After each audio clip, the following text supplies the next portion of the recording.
Question number 13.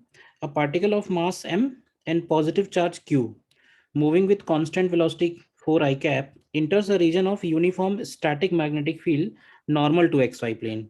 The region of magnetic field extends from 0 to L for all values of y. After passing through this region, the particle emerges on the other side after 10 millisecond and with this velocity. तो ये एक finite magnetic field का case है, देखिएगा जरा ध्यान से।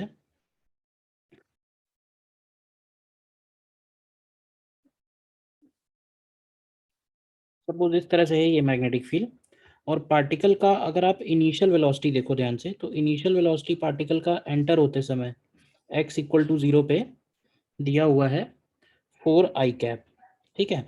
और जब पार्टिकल निकल रहा है तो ये वेलोसिटी आप देखो, ये एक्स एक्सिस से कुछ एंगल बनाने लगी है, एक्यूट एंगल इनफैक्ट, ठीक है ना।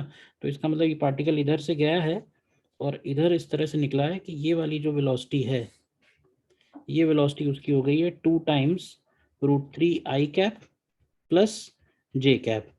तो अगर इसका हम लोग एंगल लिखना चाहें कि ये कितना एंगल डेविएट हो गया है, तो ये एंगल हो जाएगा tan theta equal to y component upon x component, तो ये 30 डिग्री का एंगल आएगा, यानी π/6 का डेविएशन हुआ है।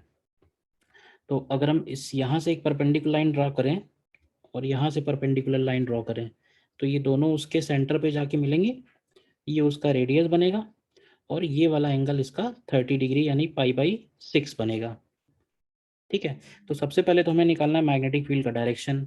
अब क्योंकि पार्टिकल ऊपर की तरफ डेविएट हो रहा है, यानी फोर्स का डायरेक्शन इधर की तरफ है। अब अगर फोर्स इधर की तरफ है, पार्टिकल पॉजिटिव चार्ज है, तो मैग्नेटिक फील्ड जो है वो इनसाइड रहा होगा।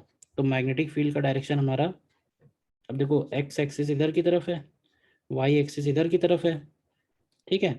तो पॉजिटिव जेड एक्सिस जो है वो बाहर की तरफ होगी, लेकिन मैग्नेटिक फील्ड जो है वो इनसाइड है। तो मैग्नेटिक फील्ड इनसाइड का मतलब magnetic field negative Z axis के लॉन्ग हो जाएगा, और मैग्नीट्यूड ऑफ मैग्नेटिक फील्ड निकालना है।